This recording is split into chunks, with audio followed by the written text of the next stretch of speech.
Okay, welcome back. And we're live for the last session of the day. And this is going to be ethics. So, for those of you that need ethics credits, probably in about 45 minutes, you online be paying attention to the bottom of your screen, and you want to be sure to text your name in when we tell you to. Don't do it now, please. This is when you're instructed to on the bottom of your screen. It's going to tell you where to text your name, your full name, and that is basically you signing in to say that you're part of our group and you're in attendance. Okay, now that won't happen till around 3 o'clock, so 4 o'clock, it's past 3 o'clock right now. It's been a long day, hasn't it? Okay. So we're going to get you 2 hours of ethics. If you're with the Georgia Society of CPAs, this is going to help towards your 4 hours that you need. Unfortunately, Roger and I don't have the ability to give you 1 hour of Georgia legal credit. You have that. I'm afraid you're going to have to try to find that online somewhere if you can. We just don't deal with Georgia law. Okay, well, good. But you'll get 2 hours today, and actually we're going to do an hour of offering compromise tomorrow. So that will actually give you 3 hours of ethics. Just be sure that you sign in at the time we send the next sheet around. Or if you're online, be sure around 3 o'clock be looking at your screen, and we will give you instruction on texting in. 4 o'clock. Boy, I'm still on this 3 o'clock game. Man, I need help today, folks. Yeah, I hear you. You know, I don't know how many of you, now if you're older like I am and like a lot of the people in the room here, I don't know about you, but I have enjoyed the pleasures of sleeping in till 10 o'clock in the morning when I have to, when my body says it needs to. Yes. And when you can sleep in till 10 o'clock, man, that does everything in the world. But when that alarm goes off between 5:30 and 5:45 this week, it is culture shock for me, folks. I mean, I'm usually at least 2 naps by now. And, but we're going to get there. We're going to be fine. All right.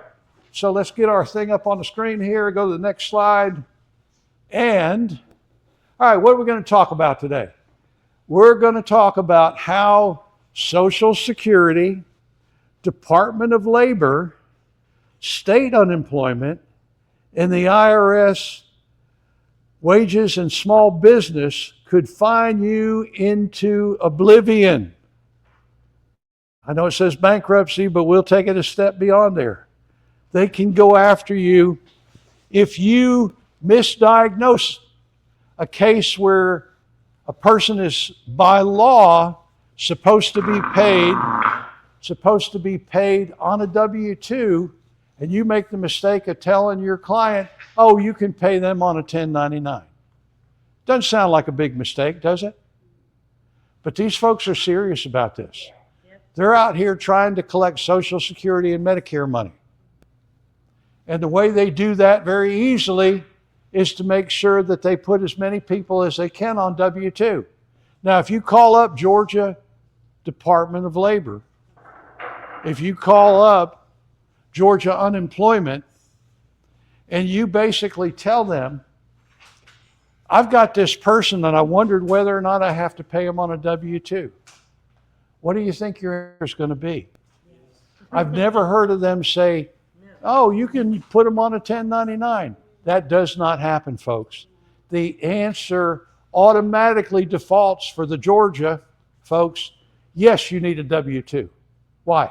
Because they get their taxes withheld by the employer and they get the money. They don't have to wait for your taxpayer to get around to filing a tax return and then taking off a whole bunch of expenses, and then they have to wait and send you to collections to get their money.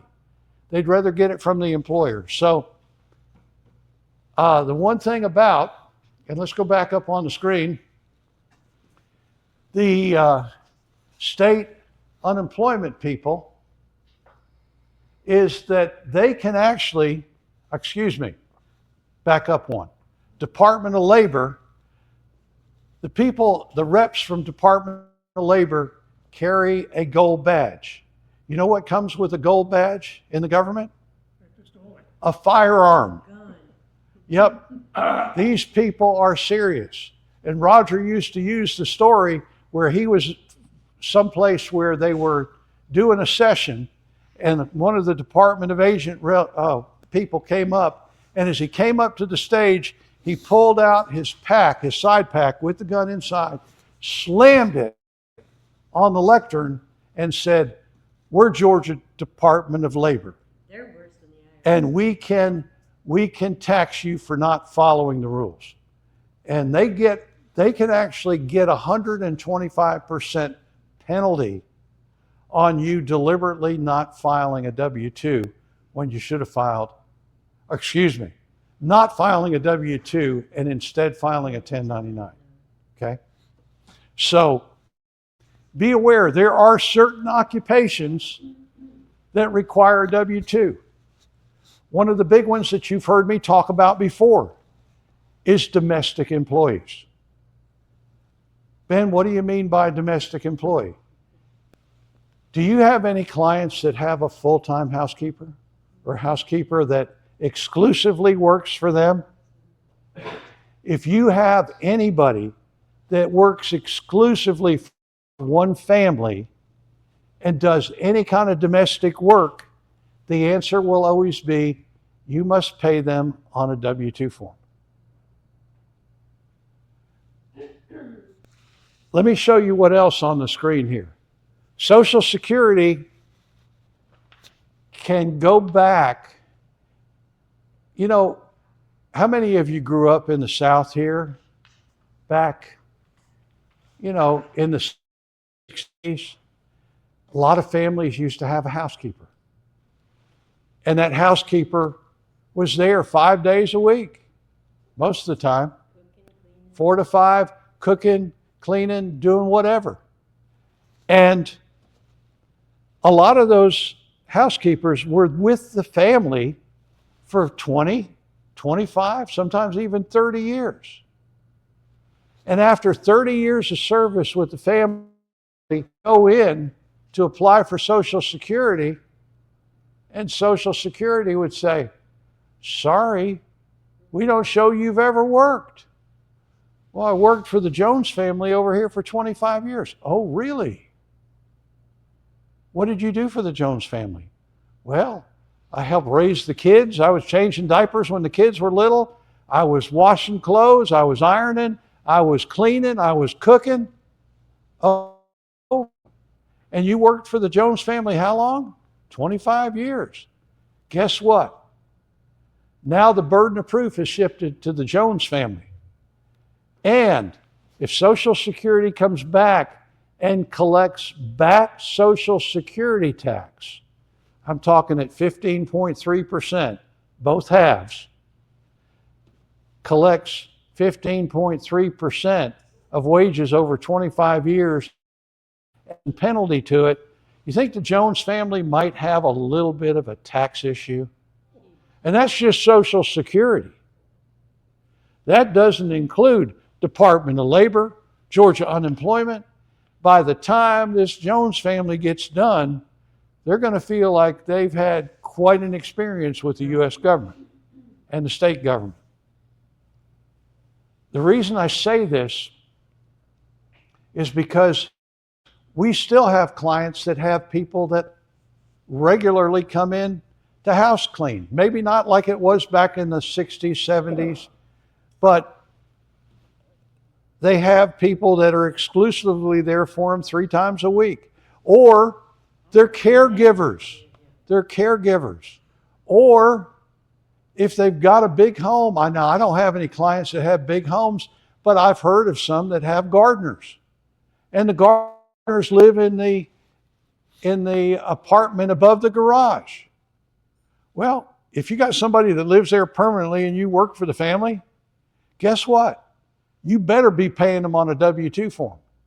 Because if you're not, you could be heading down a road that's going to lead you to a place you never wanted to show up.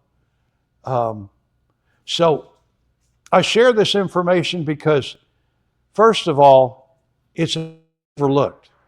You're never going to hear anybody else in this industry usually talk about it. But it's a serious issue. And if you become one of the taxpayers that either takes bad advice from past accountants or gets a little arrogant and thinks that they don't have to worry about this issue, then you can not only be considered complicit if you let this go on, but it could technically ruin your reputation in business too. So whenever you're asked about a domestic employee, I would say my answer will always be W-2.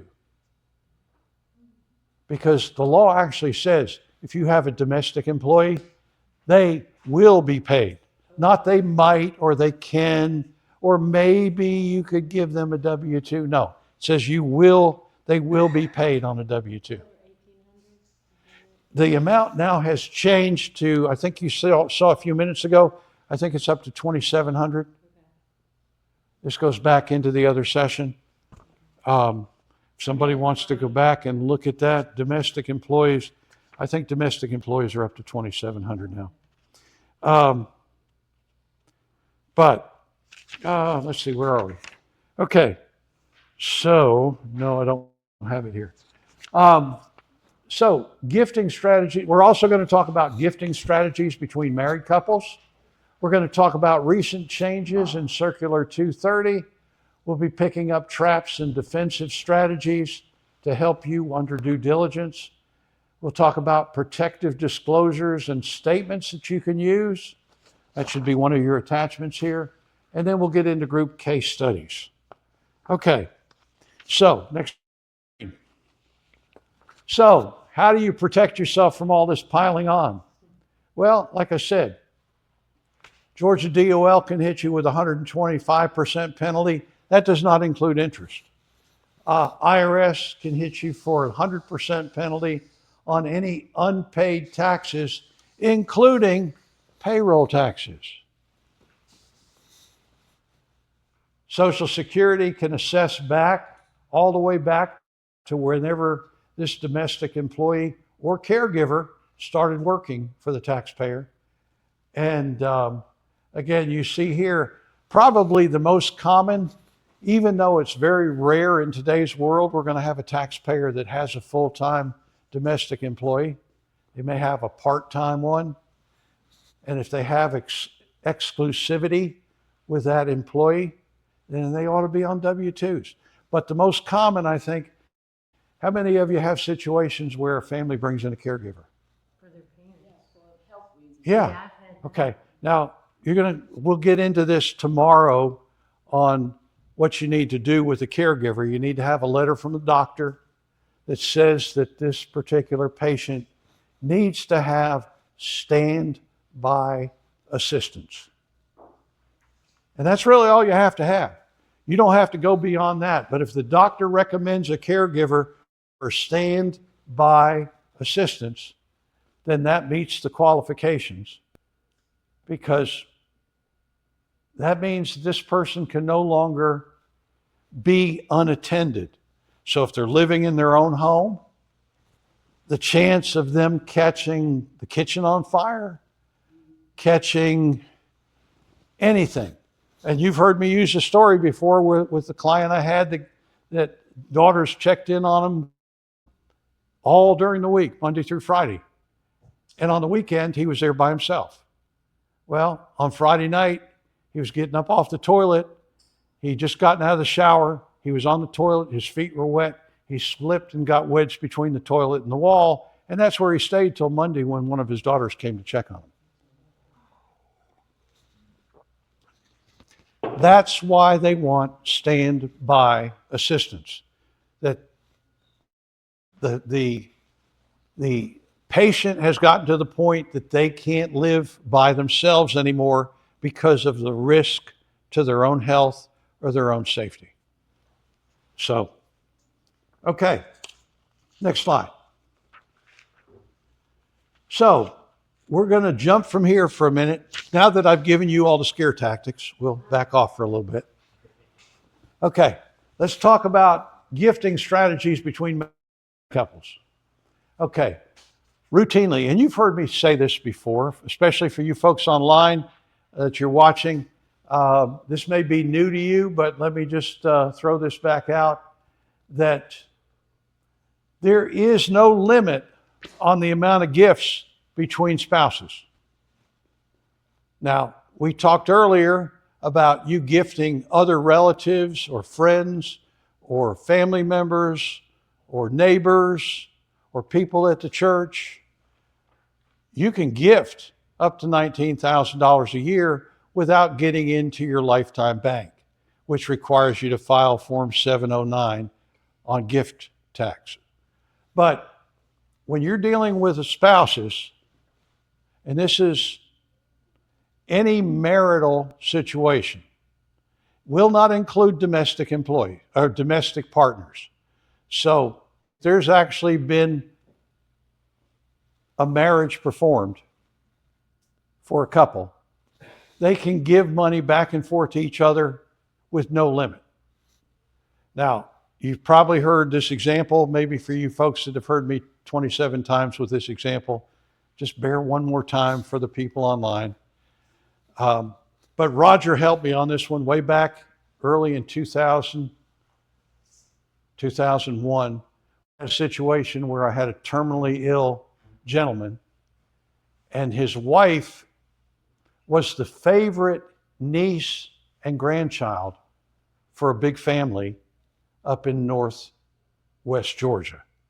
Well, when the old maid aunt started dying, of course, their favorite one to give or will all their property to was this one woman.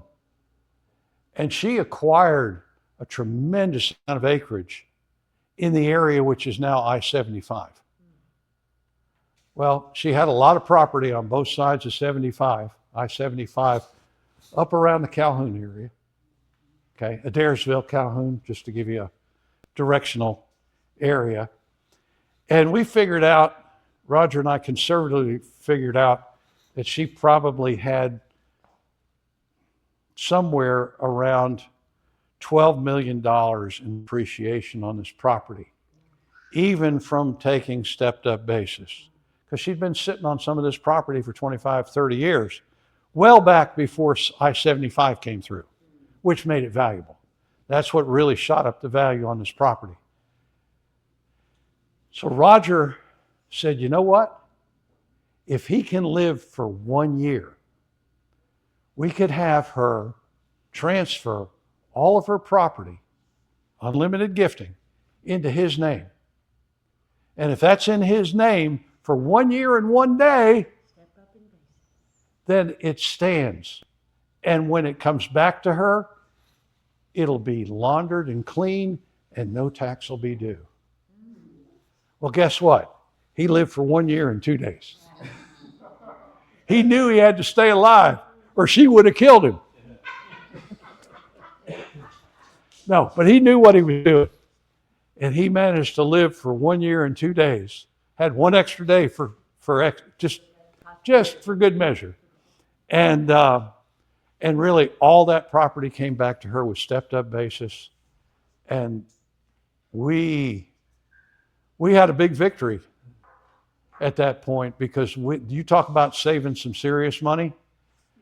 Even 12 million under capital gains, 20%, that would have been ridiculous. So,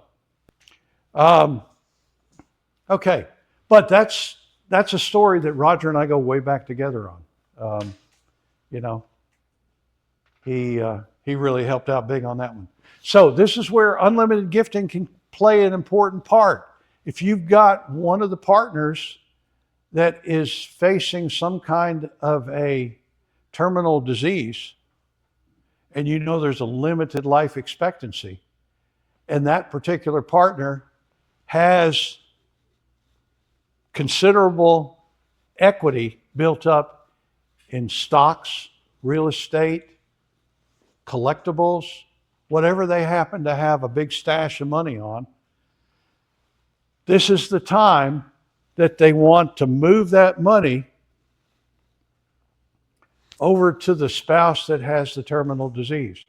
Because when it comes back to them a year and 1 day later, if they live that long, it's going to come back with a stepped up basis and the tax disappears. So they get all that washed clean. There's no tax on it. It's just, now, the one thing that I'm going to share this real quickly with the group online as well as here in the room. The one reason that in the example I just gave you with Roger, that the wife didn't want to sign over the property initially, she said, but he might leave me. Come on, lady. He's been married to you for 60 years. He's in his deathbed, and you're worried who he's going to leave what? With the caregiver or the nurse? Come on. You know? But I mean, it's just funny. Human nature still has a way of playing games. So even though he had the property for 1 year and 2 days, when it was all done, she came out way ahead. Okay, let's go back up on the screen. Now, do we occasionally have people that will marry a foreign spouse? Okay. If they do, as long as they retain that foreign spouse or foreign citizenship, even though they have a right to be in the country now because they're married to a U.S. citizen, there is a cap of $190,000 a year that can be exchanged between the two. So you might always ask, are both of you U.S. citizens? You can usually tell by accent if you have somebody that was foreign born. But in either case, just be aware that there is a cap on a foreign spouse. Does dual citizenship on foreign spouse affect that? Hang on a minute, Bobby. Americans, but they still have their citizenship in the foreign country. Now, what was this again? Give it to me again. Dual citizenship. Yo, dual citizenship. Yes. As long as they're an American naturalized. If they're a U.S. citizen, this doesn't impact them, even if they got dual citizenship. Well, you're seeing a lot of that now. So, well, in fact, the new mayor in New York is a citizen of the U.S. and a citizen of Uganda. So he's got dual citizenship. So you would be surprised. I think that Elon Musk has dual citizenship. I think he's still South Africa and the U.S. So there are people in high positions that we know that have dual citizenship. But it's just as long as they've got U.S. citizenship, they don't. You're exempted from this $190,000 stipulation. Okay. All right, I gave you the example on taking advantage of stepped up basis. Let's see. It would also be good to occasionally review real estate holdings and assets to look at appreciated values. Why? Well, first of all, to know what your client is looking at so that you can try to come up with strategies. And you also have a certain responsibility to your client. And I'm sorry, the camera's over there and I'm out of range. I'll come back. Okay. So, but how can you strategize for a client when you don't know their actual situation? You might find out that you've got the situation that I had back in 2000, 2001. And had I not really discussed that with Roger, that client could have wound up paying millions of dollars in taxes because I was uninformed about my client's situation. Now, I'll be honest with you. This little lady, when she came in, she loved to talk. And she talked and she had an opinion on everything. And I can remember thinking, wow, buddy, you got the patience of Job. But So unless I asked, I would never have known that she was sitting on, literally, I was telling you, what's the chance earlier? I was saying, what's the chance that you're going to have somebody with $30 million? Well, you figure this was back 25 years ago. $12 million worth of appreciation 25 years ago could easily be 30 million today, you know? So for that reason, I would say always be willing to ask a client. You got older clients? Just so you've got notes in your file, just so you show you're doing your due diligence. If they've got rental property, you're going to have that on Schedule E. You're going to know. But what if they've just got raw property out in the middle of nowhere? How would you know otherwise unless you asked? You can just say, I'm doing a financial check on you to make sure that we're taking advantage of all the things that we can. Now, sometimes I get curious when I do have one that wants to try to itemize. Now, we used to know automatically when they'd itemize. Why? Because we'd have all the real estate bills. But if you're not itemizing, you no longer know how much real estate they own. So, like I said, just out of due diligence, I would take the time to occasionally, once every 4 or 5 years, just ask, well, I'm just checking to make sure we're taking advantage of all the great tax opportunities that we can find for you. So this might be a good year. Since the SALT deduction has gone up and it's up to $40,000, this might be a time to come back in and say, okay, this year, because the SALT deduction the cap has been raised, we're going to look at your itemized deductions again if you send out a newsletter, and ask them to bring in all their real estate taxes they paid for the year, and mortgage interest, and charity donations.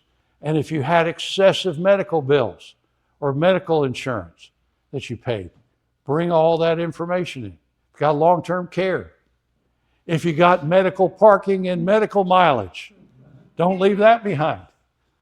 Okay, so let's see what else we got here. All right, we already talked about that. Let's go to the next slide. All right, we're going to look at the duty you have to exercise due diligence as to the accuracy of the return. Well, usually when we talk about due diligence, we're talking about Form 8867? Thank you. Okay. 8867, where we have to fill that out because you got children and you got to go down through all the questions. And usually what I put in that box that you have at number 5, I think, or line 5, I put taxpayer has Social Security cards and birth certificates on all family members. And I've actually got that in macros, so I just hit Alt and T, and it automatically pops that up into the screen for me. But but this is taking it a step further. Due diligence, you want to have due diligence as it applies to, as we were saying earlier, assets. Have you asked them, do you know, because like I said, this little couple that came in, I never would have realized that she was worth millions of dollars had I not asked.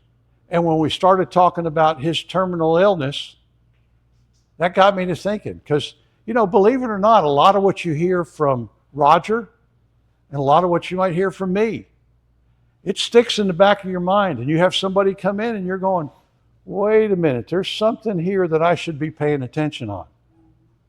And that's the time that you want to, if you got something going on in here or in here that you think there's something you need to take further, don't wrap this one up. Make sure that you take a day to think about it, or go back through notes, or do something. Go back onto Google, or if you've got AI that helps answer questions for you. Any of you got Word? You got Microsoft Word? Have you gone in and found out how simple it is to get AI to work for you on Word? Oh, you want AI to do research for you? You want AI to write you a summary? Now, again, I tried it to get me to do PowerPoints for me, and I was disappointed because it didn't do what I would do. And I thought, you're not up to standard. I'll have to do these myself. So, but you would be surprised if you've got Word, Microsoft Word, you go in there and pull up a Word document, you got your AI helper sitting right there beside you, ready to research for you. Now, I did ask it to give me all the information it could on stablecoin and on the Trump accounts. Even though your book is very detailed on Trump accounts, it was good to just see what AI was going to give me. It was very generic. Unfortunately, it didn't go into a lot of detail, but I thought, well, at least you're trying. You just haven't gotten there yet. You try to generalize things too much. But give it time, it'll eventually get around to being more detailed. Okay. If you find out, if you got a new client that comes in the door, I don't know about you, but I don't have too many new clients because I'm just trying to turn them away at this point. But if I did have one or two, which I might have had during the year, and I look at last year's tax return, and I find out that they had somebody in a van that filled it out for them that came through the neighborhood, and I realized that there were all kinds of mistakes on it. Do I have an obligation to tell that client that last year's return is probably not up to snuff and it could be questioned? I at least have that obligation. And I would either put it in writing in the form of a letter, which nobody makes anymore, or I would send them an email. I'm sending you an email on what I see wrong here. And maybe bullet point what you find is wrong with the tax return and say, if you want me to amend this return, let me know and I'll be glad to do that for you. Please notify me in the next 10 days. Put a time limit on it so that I can work you in. If they never respond, well, I get 10 days to get back to me. I assumed that the answer was no. But at least you have evidence if they come back later on, or IRS comes back and says, hey, Tallman, didn't you see that this was a problem? Yeah, I sent them an email. I told them what they needed to do to correct it. I told them to get back to me within 10 days. Did they? No. You got the email? Yeah. Show them the email? I'm good. But, you know, this is part of our ethical side too. It's not good enough that we can try to be ethical. We have to actually take it a step further and convince the IRS that we're doing things that are ethical. If you don't have a paper trail, if you don't at least have work notes or work minutes to show that you asked the client about amending their return, if you have no evidence, you know what IRS says? Never happened. You're making it up. No, but I did. You have it in writing somewhere? If you've ever worked with IRS, and you heard me say earlier, I used to be there, IRS doesn't believe anything unless it can be verified and proved. So just be aware of the fact that you have to provide proof. You need to have either work papers or you need to have an email. And I would go ahead and print out the email and stick it in the client file.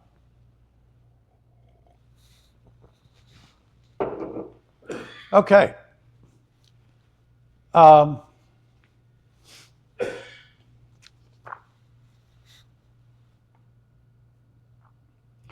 Okay. How many of you have had clients that are trying to get some kind of a benefit, maybe a lower interest rate on a mortgage, or they're trying to qualify for a mortgage?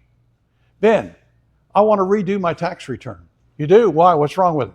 Oh, I need to add an extra $100,000 to my income. Did you actually make $100,000 more? No, but I got to turn it into the mortgage company. Do we have that happen? Yeah. I'll say, I can't do it, but go down to H&R Block. Maybe they'll do it for you. Hopefully I got nobody from H&R Block on the online session. No, it's a joke, please. Understand. No, that's completely a joke. But, at that point, you have to say, listen, if you want to report an extra $100,000 in income for your mortgage company, I have to submit that to the IRS. Oh, I'll take care of mailing it. Sure you will. Sure you will. No, so you got to be careful.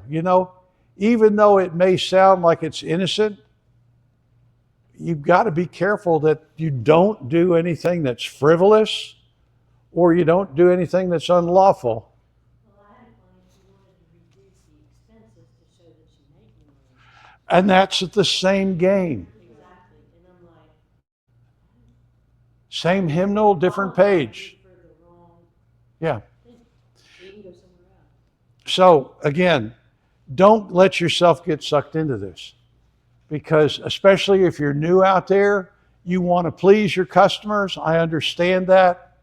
If you're online, you feel that customer service is something you need to provide until the client tries to get you to do something that's unethical, frivolous, or illegal. And if they do, you've got to draw the line. If you can't draw the line there, are you going to get a lot of customers? Oh, I guarantee it. But are these going to be the kind of customers you want? Probably not. You might wind up picking up, how many of you have heard situations where some of our colleagues have wound up with, drug cartels and rings that are coming in and your money through a tax return. And they want you. Now, have any of you ever been shopped by the IRS? Oh, that's a real treat, I tell you. And the reason you can pick up on this is you can quickly know when you start asking questions about their business, if they seem to know too many answers. Immediately I realized, in this particular case, I had two IRS agents that were there in the office, supposedly setting up a new business, and they wanted to do things that were illegal or not right. Well, I picked up on it. I just got that gut feeling. And the more I asked questions, the more their answers were too refined and too much like a government employee. And at that point, I said, you know what? I said, there is probably somebody out there that will help you on this, but I just think that ethically can't. I'm sorry, I can't help you. But you might want to keep looking. You might find somebody that will do what you need to want, or that you want to have done. And at that point, it was like they just wrapped up shop. It's like they were just waiting for me to step my foot in the booby trap, and boom, I would have been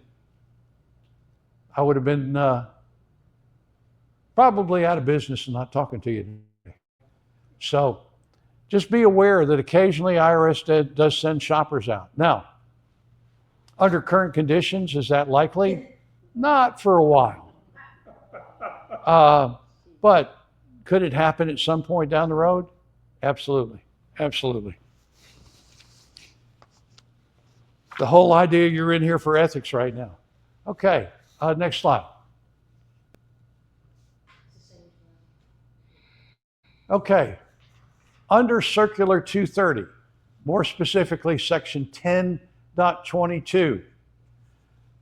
You heard me say this before if you've been with me for a while, but for the new people that might be online or haven't heard it before, IRS recently, well, this is probably 10 years now, changed the terminology in Circular 230. If you don't know what Circular 230 is, Circular 230 is our standards book.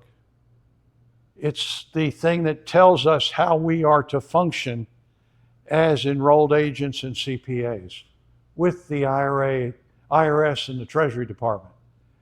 And it says we've been changed from preparers to verifiers.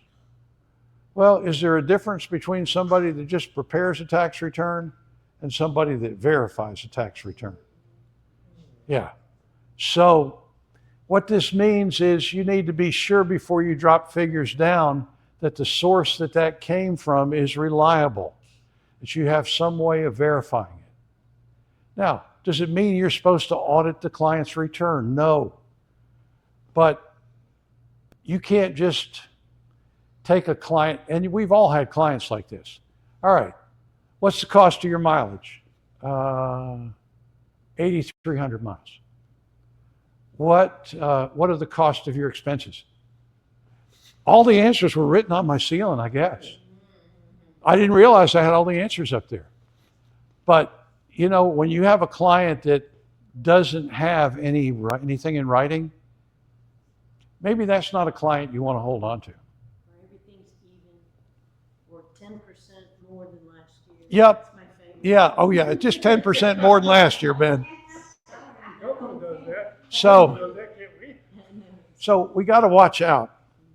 All right. Also, if you're doing it this way and you're verifying, how many of you keep work papers?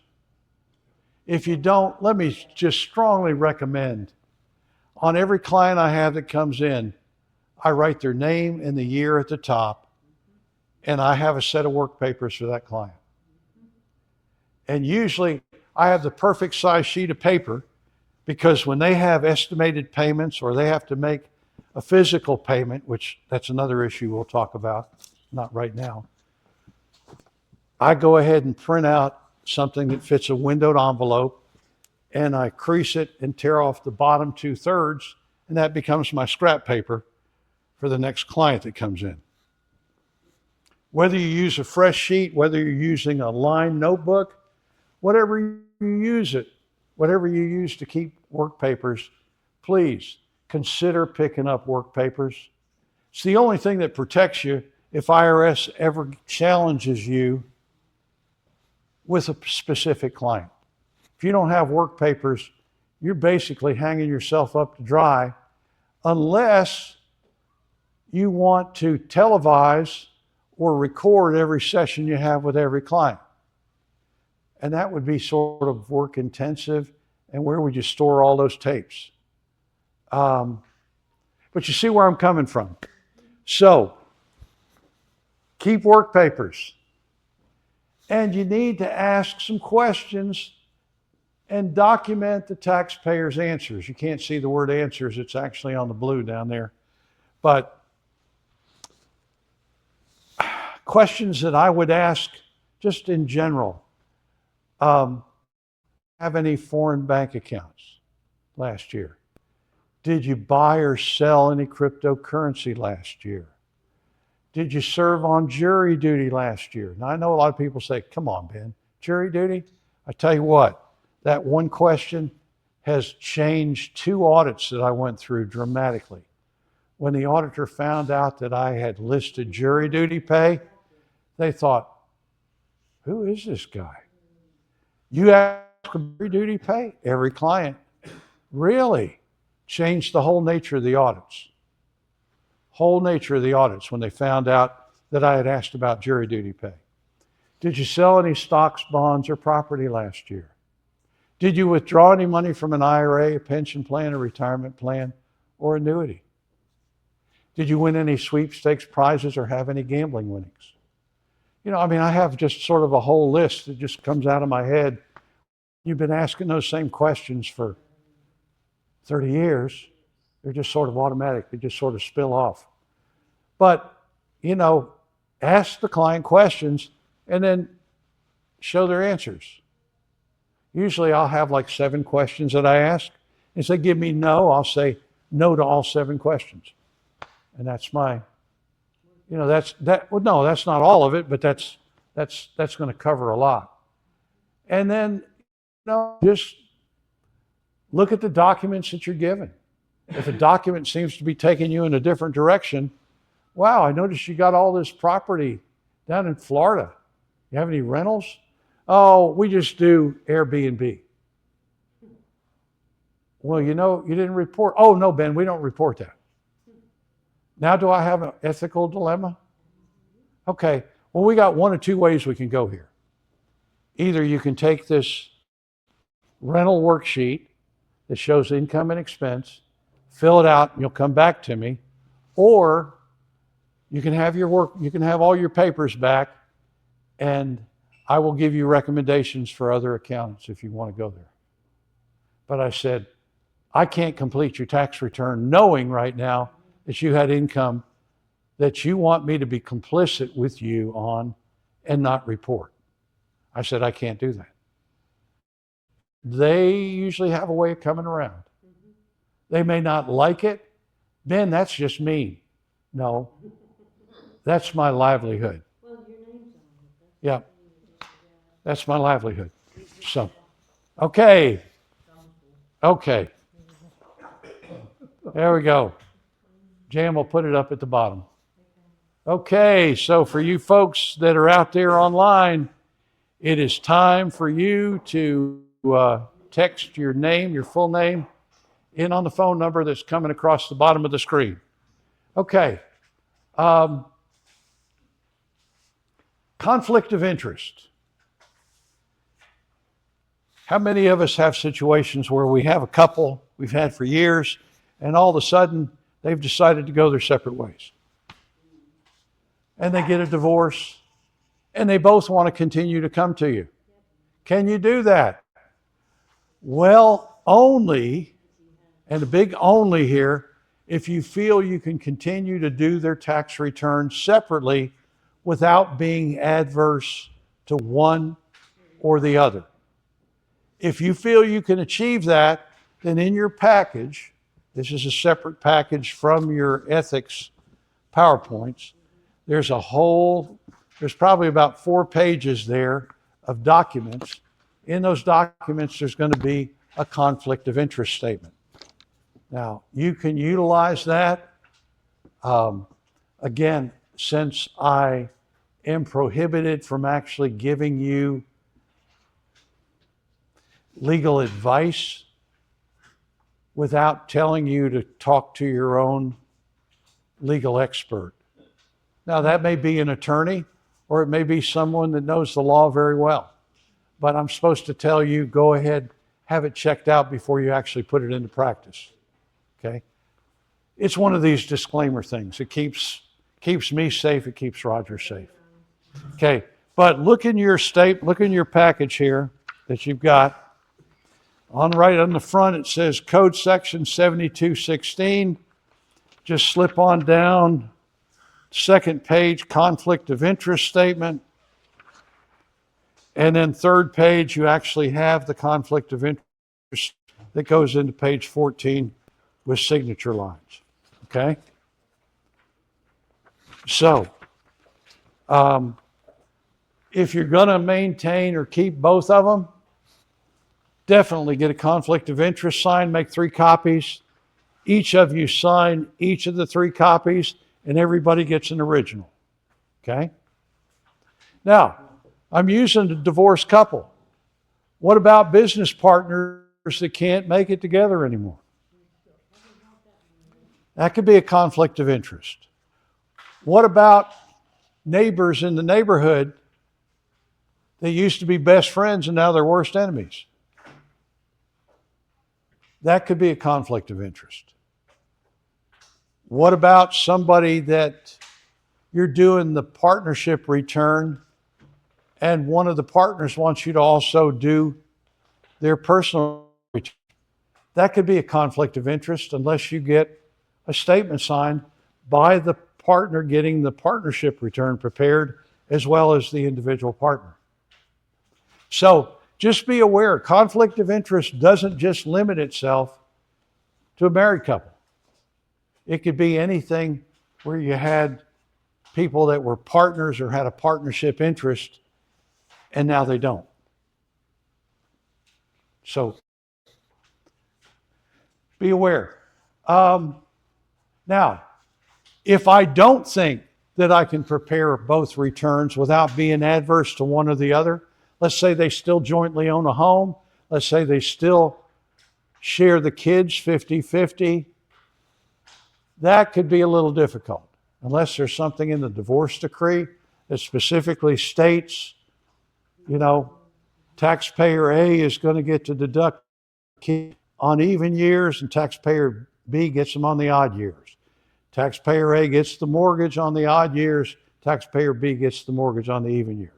You know, unless there's something specific in the divorce decree, I might say, listen, I've really enjoyed working with y'all, but I can't do this for either of you.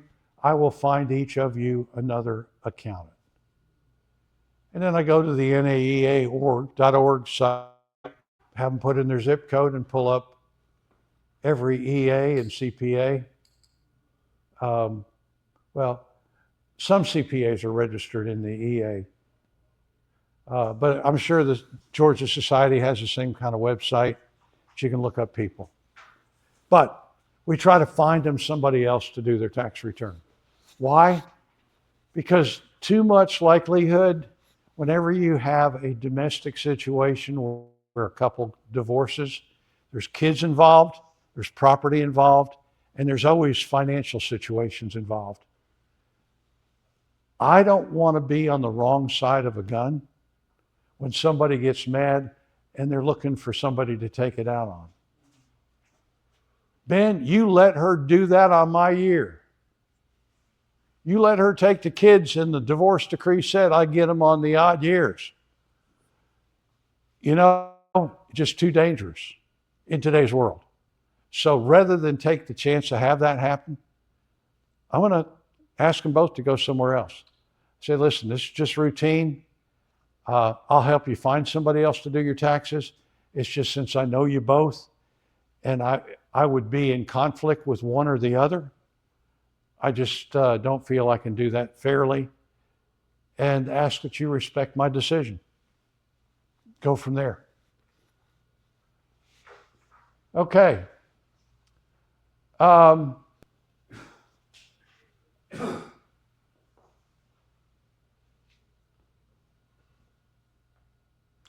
I shouldn't have put that line 3, bullet 3, if not withdraw all conflicted returns or just keep one of them.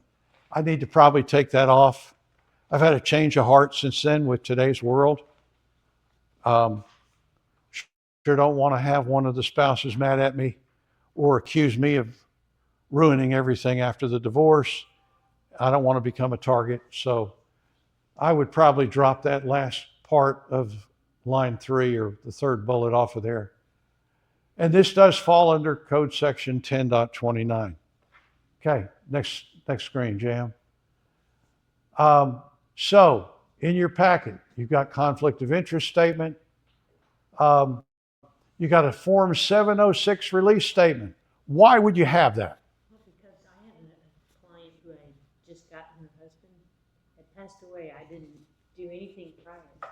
Then all of a sudden, like 2 years later, the daughter emailed me and was like, you should have done. Okay, let me tell you what Kelly just said. Kelly said she had a client that the husband died 2 years ago.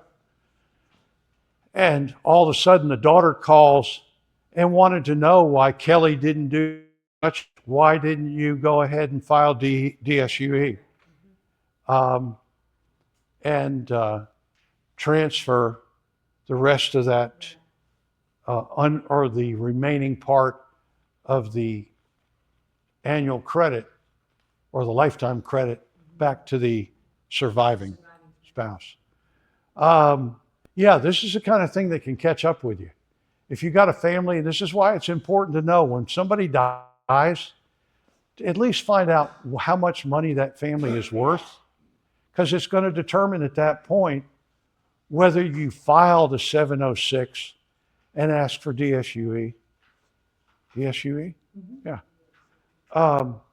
Or whether you get one of these forms filled out and you have them sign it. If you look in your packet, the one I was just talking about, you'll find, I think, a couple of pages. You'll find where they can sign a release for you saying, no, they don't want you to fill out the 706. So in case you have the heirs come back down the road and say, if you had done this, mom wouldn't have owed any taxes, and we wouldn't have owed any taxes. What's the tax rate on a 706 return? 40%. And Georgia would be another 5.39. So that's 45.39%. Do you think the family's going to be happy with you if they go over by $10 million? That's going to be $4.5 million that they're going to have to pay in tax. And if you had only done this and applied dad's unused portion to mom, we wouldn't have had to pay any tax at all. Now we're paying $4.5 million. We have $4.5 million reasons to come after you, Tallman. Believe me. Is I just did a single woman's return. I didn't start with the married couple when he died. I just had the mom. Well, so I mean, I didn't. It's okay. That's not my responsibility. Okay. Kelly's saying that she came in and did a single return on the woman. Didn't have anything to do with the married couple. She was not involved in any part of this while the father was still alive. The previous accountant should have picked up on this. So, that's where we are on some of these. Sometimes we come in after the fact and people are looking to hold somebody accountable. Now, have you heard me use that word accountability a few times in the last couple of days? That's the reason we're always going to have work, but it's also the reason we need to cover ourselves.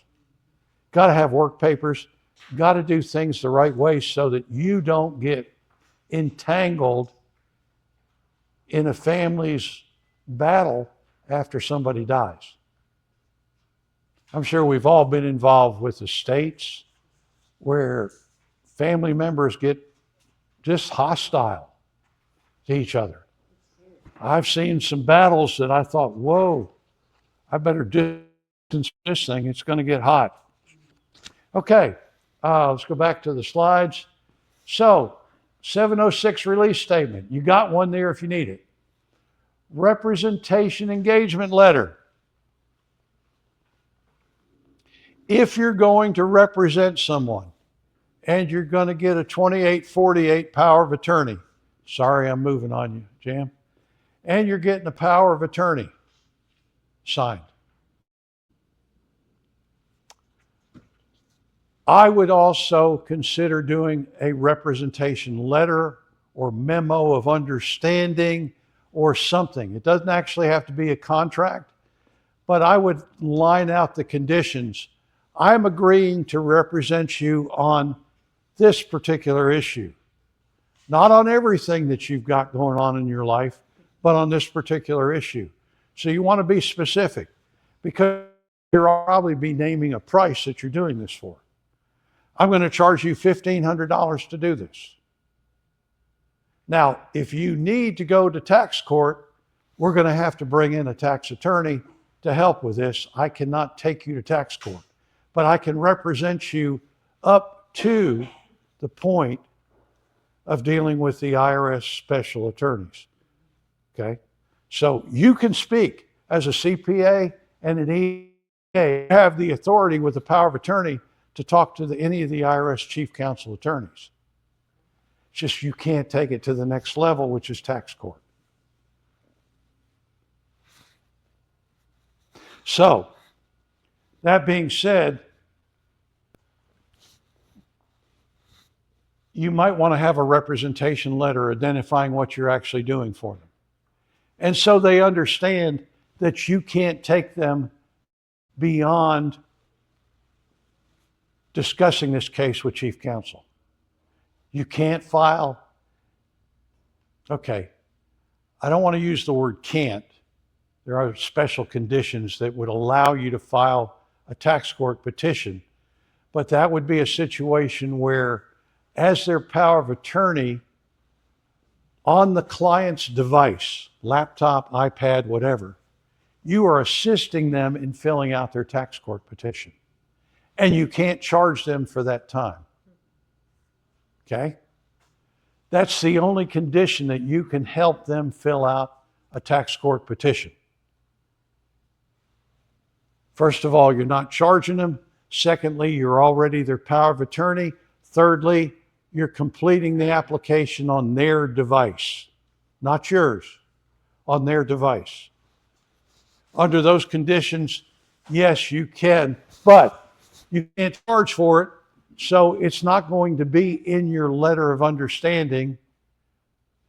You're only charging them to try to resolve this short of tax court.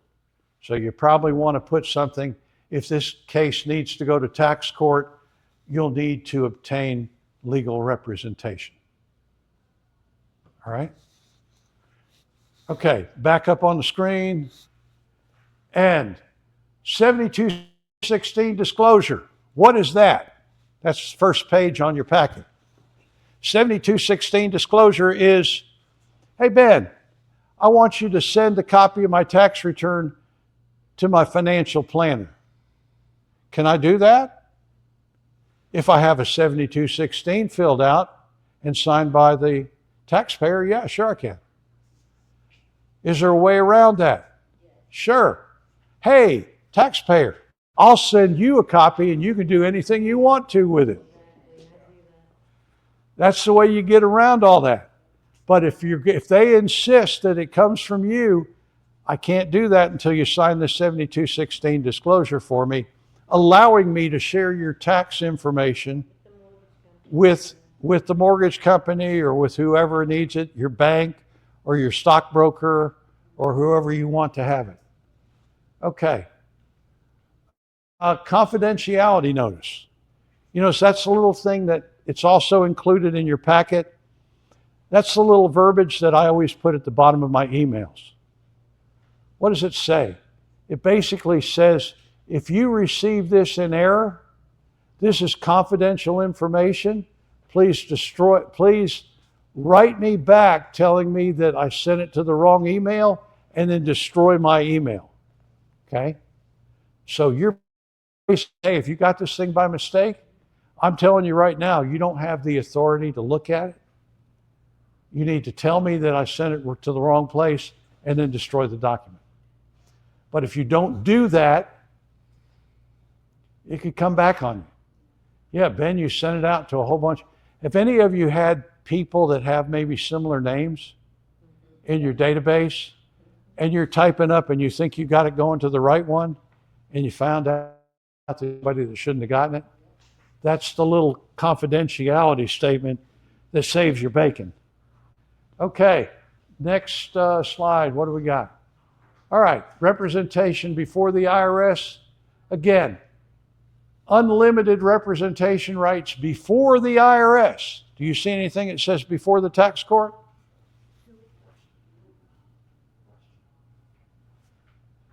I need to be over here?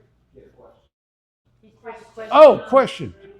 Oh, I think he was referring to me. I can wait. Thank you. Okay. All right. Thank you, Jam. All right. Hey, isn't Jam doing a great job back there? Man, he has been killing it this whole week. I tell you what, little did we know, we got one of the best experts, and this actually comes through friend of a family member. So, Jam, it's been a real pleasure, buddy. Okay, next slide. Hello. Okay, so you have unlimited representation rights with the IRS. That means any IRS employee, including chief counsel. You know what? And I know you've heard this story. Again, at least I admit that I've said this before.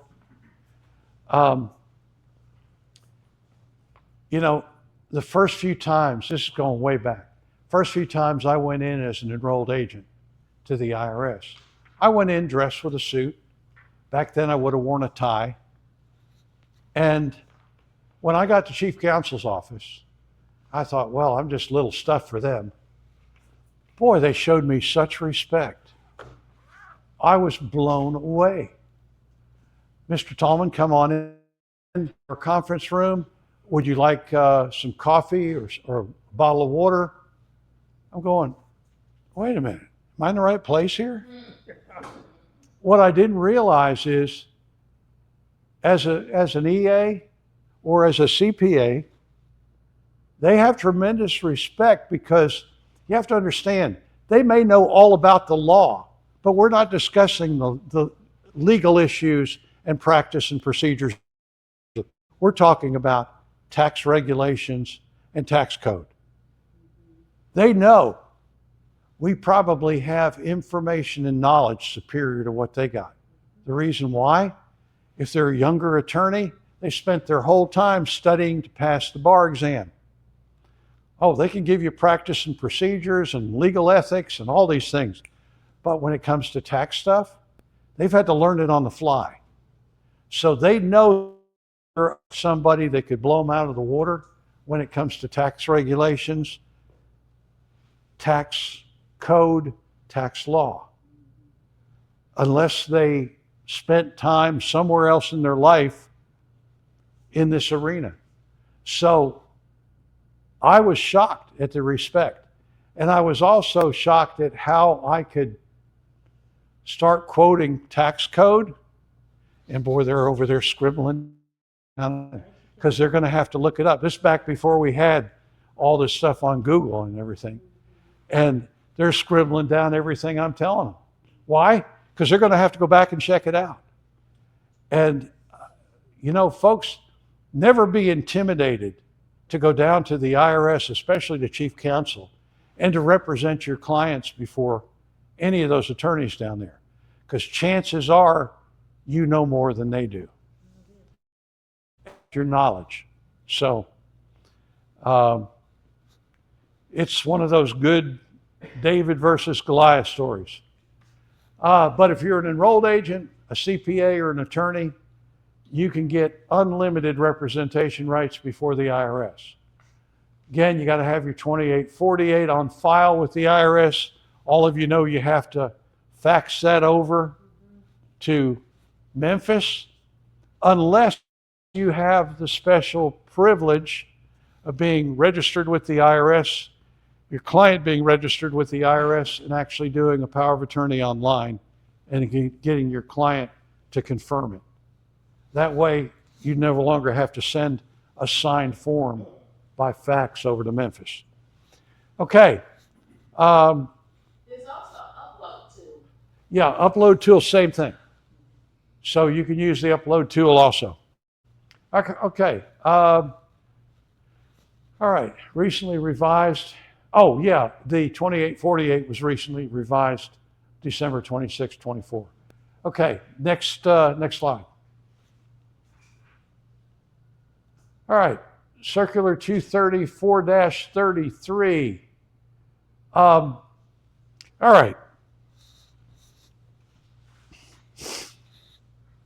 I'm trying to think how I can throw this out without anybody giving me a real answer. IRS has come up with a security plan. We are all supposed to be involved with that security plan. It's available on the AICPA website. It's available on the NAEA website. You can find it on the NATP website. You can find it on the IRS website. But you need to pull up at some point a security plan, type in your name, type in your company name, type in all the little details that they want, print it out, sign it, put it in a file. Now, annually, you're supposed to check for changes. I have to tell you that. But you need to have the plan in case IRS slips into your office one day and says, show us your security plan. Oh, it's no, it's supposed to be signed and in a file folder. So at some point, if you haven't done your security plan, please at least it only takes you about 15 minutes at the most. Type in your name and information on the security plan, print out a copy, sign it and date it, put it in a file, right on the top of file, security plan, IRS security plan, and you'll be fine. And then you need to know how to create an incident response plan. that should be included with the same paperwork. In other words, if somebody came into your office and stole your computer and your hard drive was not encrypted, would you at that point have an incident report? Absolutely. And you have to go through the dance. You got to fill out the IRS identity theft form. You got to notify all the clients impacted by the loss of your computer. You know, I have been a big advocate of encrypting your hard drive. Why? Because if you encrypt your hard drive, even if they steal your computer, they're not getting in. They're not getting in. Because, first of all, if you have this set up right, your IT person has put the password for your encrypted hard drive somewhere else in the tax hardware. It's not on the C drive. You could have a bifurcated system with a C and a drive. It might be hiding on the D drive, but it might be hiding on some other software in the hard part of your computer. It's not actually going to be on the hard drive. Most of the time they find a place they can stick that. It's not a big file, somewhere else in the computer. And when you go to pull it up to unlock your encrypted hard drive, it goes to that place, which only the computer knows about. You put in your password for that, and then it brings you back, unencrypts your hard drive, so now you can use it. Now, the only problem with this is if you do this, Microsoft has been very nasty the last year and a half.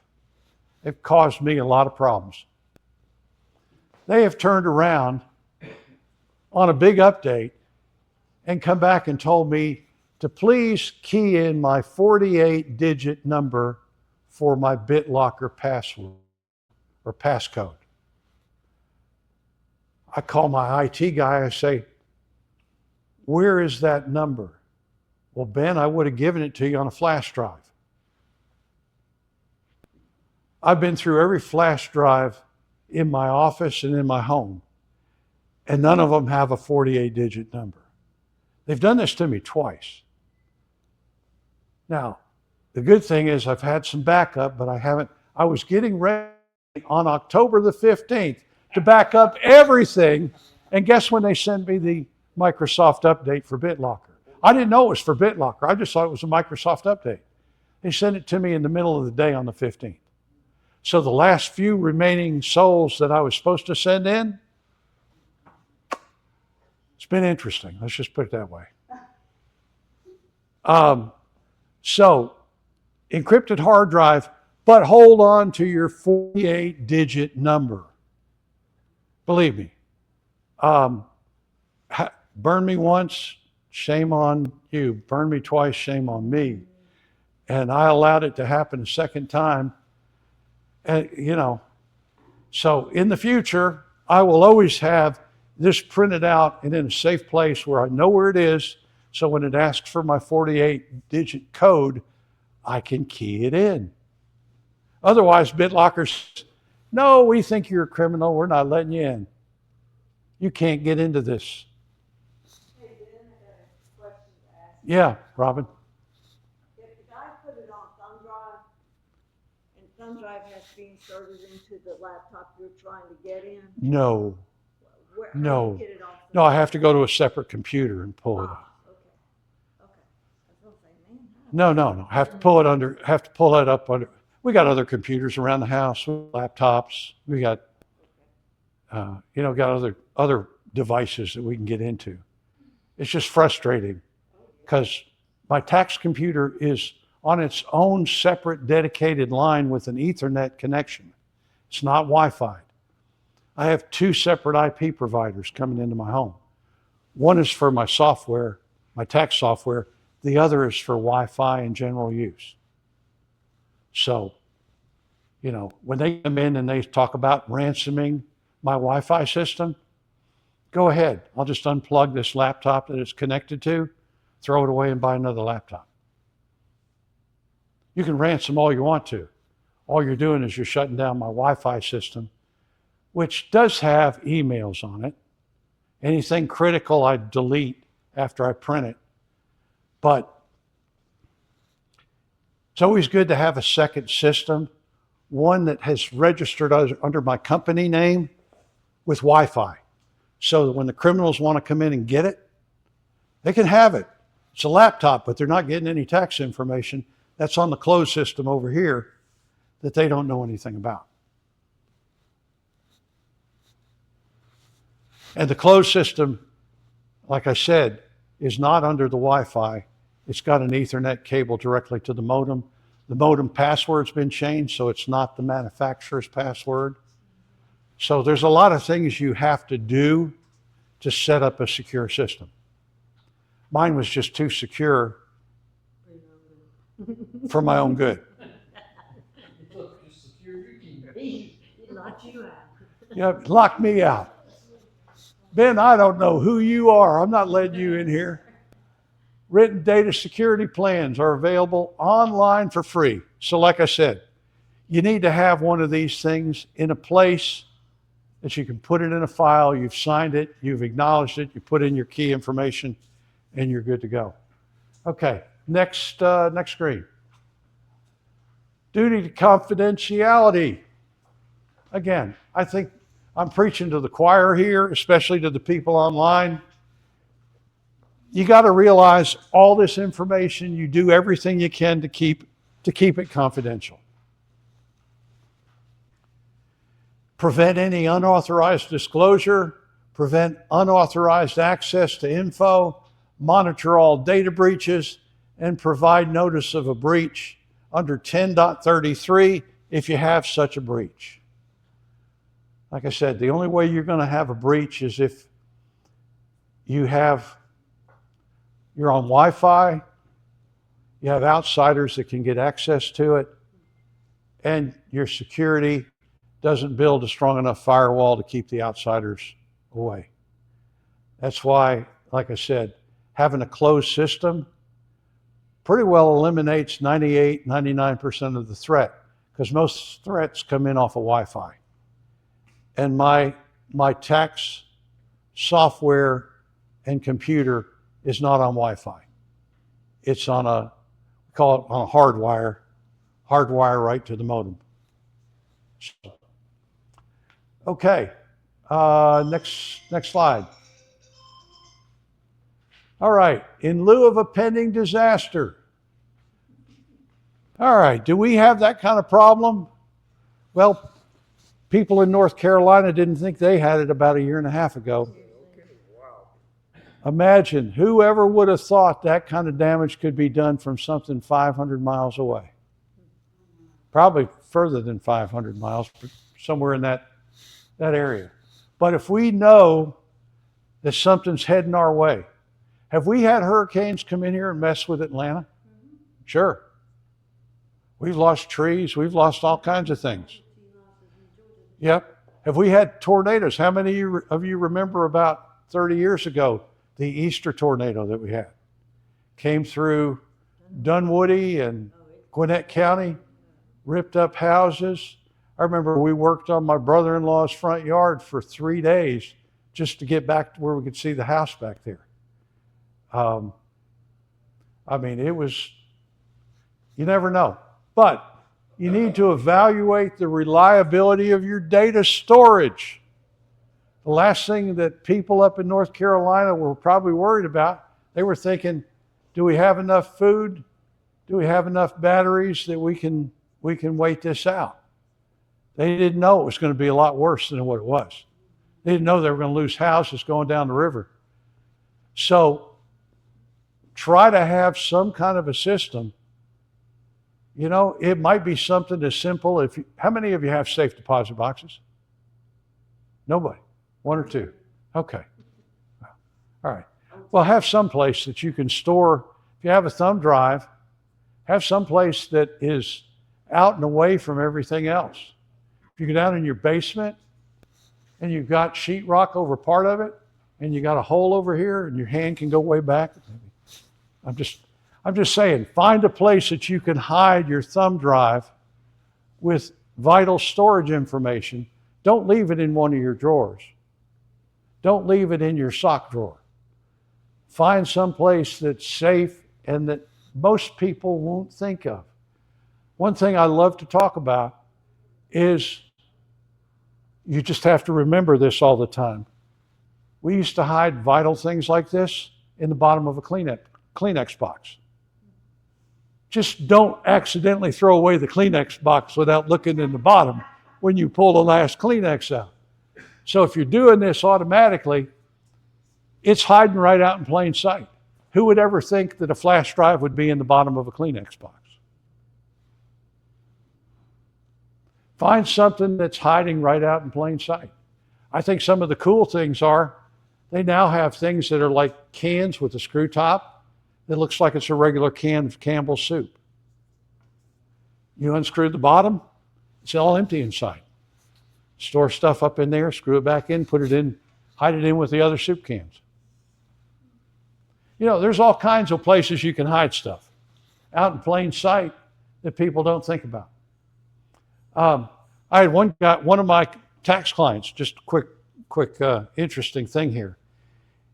He has had to, life has been good to him, but life has been tough to him probably over the last 15 years.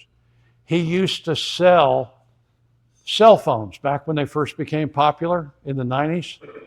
He had a large warehouse. He used to sell cell phones to Bell South. He had the account, he had the contacts, everything was going great for him. Making terrific money. I was handling his tax return for him, for his business. And then all of a sudden, the manager retired that controlled this, and the new person that came in had their own guy they were going to buy cell phones from. So just overnight, like 90% of his business was with Bell South. Blew him away. Now he's living in a small little home down right off from the old stadium. And his hot water heater was not in the basement. He had a crawl space. And the hot water heater was down in the crawl space. Well, the crawl space flooded, messed up his hot water heater. He takes cold showers these days, winter and summer. I said, Jim, why don't you? He said, Ben, you don't understand. I'm tough right now. So, you know, but the one thing he was telling me, to protect his stuff, he has a good laptop. But when he leaves or when he's done with the laptop, he takes it in and hides it behind the pots and the pans where it can't be seen. And then he's got an old junky laptop that takes forever to fire up, doesn't have anything valuable on it. He sticks that back out. So if somebody robs his house, they're not getting his good laptop, they're getting his junk laptop. And when he goes out, he has his good wallet that he hides around the house, in the freezer and a few other places. And when he goes out, he'll take like $20, put it in his wallet. He's got an old driver's license and some old expired credit cards that he doesn't use anymore. And he'll put those in the junk wallet. So if he gets held up and they say, give us your wallet, I thought, you know, I mean, it's smart. You got to think outside the box sometimes. And it's just, these are smart ways to protect you. And in the neighborhood that he lives in, sometimes he's got to think about protection because he's running into guys that are on drugs and, you know, they just get crazy when they need their next fix. Hey, give me your wallet. Here it is. Okay. All right. What other backup access for that client data do you have? You have access lists for client contact info. What if your information gets lost? You have name and address, any reports that have your clients' names and addresses and phone numbers on them? Every now and then you ought to print one of those up and put that list somewhere away from the rest of the office. In case your stuff gets destroyed, stolen, anything else, IRS is going to say, well, where's your contact list? Hang on, I got it in the bedroom underneath, a couple of boxes back there in the back of my closet. Wherever you can hide it. Create safeguards for your records and your data. Plan for restoration after the disaster. Okay, if things go wrong, how can I rebuild? If I have to put in a new computer, do I have enough to rebuild? Now, I've gone through that experience twice in the last year and a half where I've had to rebuild, and it's interesting, it's fun. The good thing is I use Drake. Drake lets me come back in, but then I got to go back in and rehook with Microsoft, rehook with Norton, rehook with my credit union, rehook with all the banking and everything else that I do. And of course, I don't remember what the password was because I have that key. So I'm changing my password on everything so that if I have connections with my phone, now my phone says, we don't connect anymore. The password won't work. So believe me, it's all the fun you can take. But God's given me patience. He really has. He's taught me, well, you're going through this for a reason. You just need to learn patience. So I'm learning patience. Next screen, what do we got? All right. All right, for tax return preparation, you cannot charge unconscionable fees or contingency fees. Now, there are some exceptions to contingency fees. Let me explain what they are. If you are filing an amendment for a client that you don't think the IRS is going to accept, and you take it on contingency, you're basically saying, okay, if IRS doesn't accept this, what I did, you get for free. But if they do accept it, I want 15% of whatever this saves you, or however much your refund is. But you can't do it on a primary return. You can only do it on an amendment or something else. Let's say you're trying to get the penalties abated and you write a letter for the client and you have a separate item with the client that says, here's a contingency. If they abate your penalties, I want 10% as fees for my services. Well, you could use contingencies when you stand to get nothing or something, when it's based on how the IRS reacts. But you can't do it on a primary return. That you have to have a set amount, and you can't be unconscionable with the fees you charge. Okay, Jam, next slide, please. All right, life insurance conversion strategies. Okay, this is one of these items that's rarely used, but many life insurance policies have a conversion strategy that most people don't know about. In essence, it says that if you need money from your life insurance policy, you can convert it over to long-term care. Now, they're not going to pay you out 100%, but on the conversion over, they pay you out like 75% of your base amount. So if you had a $100,000 policy for life insurance, they would probably work it out where they gave you $75,000 in long-term care reimbursement. So just be aware that that is a provision you might be able to use from time to time. Most people have no idea it's hiding inside their life insurance policy. And especially if you have a terminal situation, that just steps it up where you can get that conversion. Also could be converted, long-term care to pick up nursing home or caregiver. Next slide, please, Jam.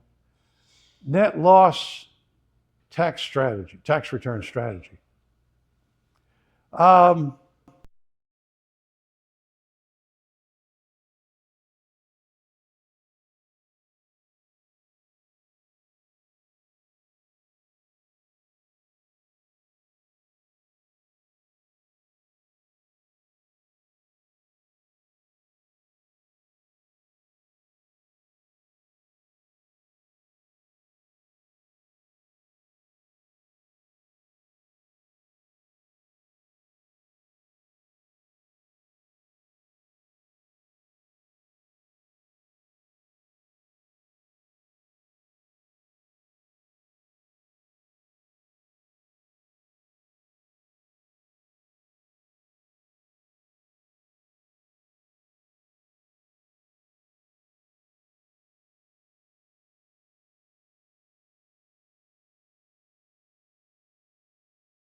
they don't want to worry about $10 or $15 copay, and they just basically wipe it off. It's not worth the accounting nightmare and dealing with collections and everything else. But for those that do, this is open season right now. This is not just about changing policy. And I'm going to give you a quick, interesting story about changing Medicare in just a second. But this also has to do with opening up a supplemental policy. Jam, can you move camera back on me, buddy? I'm going to walk over here for a second. Sorry about that. I just need to get up and move around a little bit. So, a supplemental policy can be purchased from AARP, United Healthcare. A lot of them have supplemental policies that you can buy for like $200 a month. Well, Ben, our taxpayer here is so healthy, never goes and uses the doctors or anything, never has any problems. Okay, well then maybe that's not an issue you need to worry about. But what if the client all of a sudden their health has headed the wrong direction, and they got more and more things, and they need MRIs, and they need all kinds of treatments and everything? With open season, they can open up a supplemental policy for $200 a month, and they may have medical bills coming in their share $400 or $500 a month. What'd they just do? They paid for all those higher expenses through a supplemental policy. Now, let me just give you a quick story. And believe me, I'm just giving you both sides. Medicare Advantage, how many of you are familiar with Medicare Advantage? Okay. Medicare Advantage is not Medicare. It's basically saying, Uncle Sam, I think that this private insurance company over here can do a better job for me. I want to move my insurance. I want to move my Medicare over with them. Well, this works out just fine as long as you stay healthy. But my dad and my mom did this. And when my dad's last year of life, he wound up in ICU. He wound up in the hospital for quite a time period and wound up in rehab. Broke his hip, major heart attack, a lot of things. Well, the good thing is my mom had a supplemental policy which helped with some. But what I didn't realize is Medicare Advantage cuts back the time in ICU, cuts back the time in the hospital, cuts back the time in the rehab clinic. I can't tell you how many times we got a call at 9 o'clock at night. Oh, we should have called you earlier. Your dad's coverage runs out tonight. You go on private pay as of 12:01. What? I can't tell you how many times I had to pick up my dad from the hospital or from the rehab clinic because they only gave him 5 days in rehab. Had he been under Social Security, he would have had 6 weeks. Medicare, I'm sorry. Had he been under Medicare, he would have had 6 weeks. So be wary of the fact that if you go to Medicare Advantage, they're giving you all kinds of free stuff, which is good. But they have to get that money from somewhere. What they're doing is they're cutting services off on the back end. So what would normally be several weeks in the hospital or a week and a half in ICU, now you only get 3 days in ICU. You only get a week and a half in the hospital when you might have had 4 weeks in the hospital. So just be aware that Medicare Advantage has a cutoff to it, which usually cuts off services when you really need them. Okay? Next slide. Where are we? Okay. You can go ahead and cut off that runner on the bottom. Okay. Let's see. Okay, I'm sorry. Supplemental policies are up to about $250 a month now, but they really help if you have a lot of major medical. Okay, next slide. Where are we? All right. Here we go. We're going to got about 10 minutes here. We're going to run in through a quick group case study. All right, for those of you that are home, or at the office, or you're watching remotely, just play along and listen. You don't have to get back to us on this. Mother has dementia and had a caregiver last year. No W-2 or 1099 were issued to the caregiver. Would you deduct the expense? No? No. Really? Boy, you folks are ethical. Okay. All right, let's see what else we've got here. No, go back. Let me finish. All right. What ethical challenges do you see here? Okay. And the law says domestic employee, you got to have a W-2. Good, you were listening. Suggestions for moving forward. Hey, if you want to do this again next year, let's get a W-2. You got to have that W-2. Okay. If you want to do it next year. Okay, next slide. All right, mother's income for next year is $120,000. Caregiver agrees to take a W-2 if you will gross it up. Everybody know what a gross up is? A gross up is caregiver wants to receive $70,000 a year. If you add Social Security and Medicare taxes, it's now up to $82,000. So, so that's where we are on gross up. Well, 82 was just out of my head. It actually is probably a little more than that. Probably closer to 84, 85. No, we're not doing withholding. This is just Social Security and Medicaid. You don't want to buy in for more than you need to. Now, the caregiver may come back next year and say, now add withholding. Okay, but at any rate, so you report the income, you agree, or the family agrees, you report the income on the W-2. What other filing requirements will be needed? Anything else? Unemployment, thank you. Yep. Well, no, you're not doing withholding. Oh, DOL, no.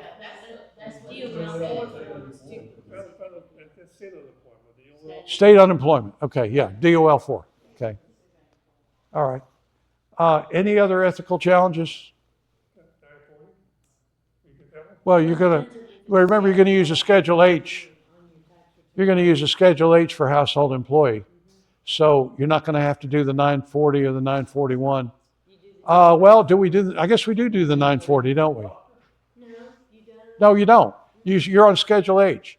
You don't have to pay You do the DOL for 1 year, Yeah. It's a blue form. Yeah, it's the blue form that you have once a year. Okay. Next slide.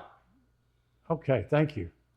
Caregiver deduction creates negative income, and the taxpayer does have IRAs and rental properties available. Now, let's say the rental properties are probably depreciated out, so you have a lot of equity in the rental properties. Are there strategies that you can offer with these facts? Do what? Roth conversions. Any other strategies you see you could play out?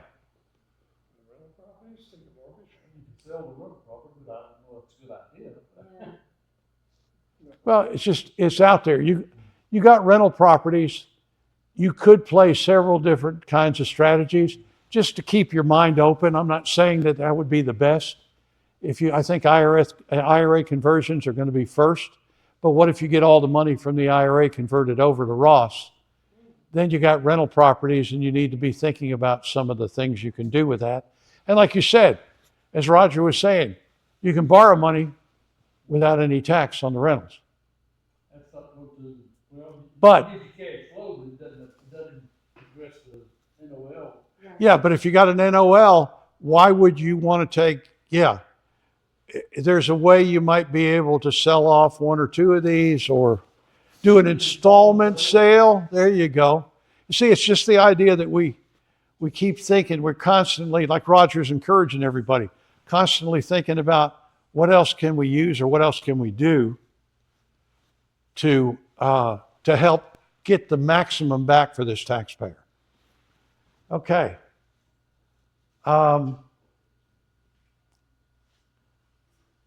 Any problems you see, or does everything look okay at this point? Again, that's not a trick question.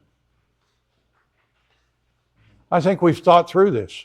We're thinking maybe installment sale after we burn out the Roth conversions. Maybe go with selling some rental properties that have high equity in them. Again, since these are business properties, we're going to be dealing with, well, unless they had some of the old 1250 recapture for 18, 19 years, which they shouldn't. What they might still have some of those, which would involve recapture on 18, 19 year recapture for 1250. But if they had any 1245 property, we'd be dealing with recapture there, possibly. Okay, next slide, Jam. So it's mid-November. Mother's health is in the decline.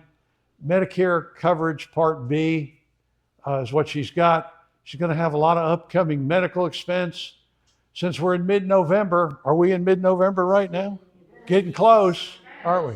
We're in open season anyway, aren't we? Any recommendations for additional medical coverage? Supplemental policy. And with Prudential, she's got a $300,000 paid up insurance policy. Any other suggestions you can suggest for transferring her to a skilled care facility?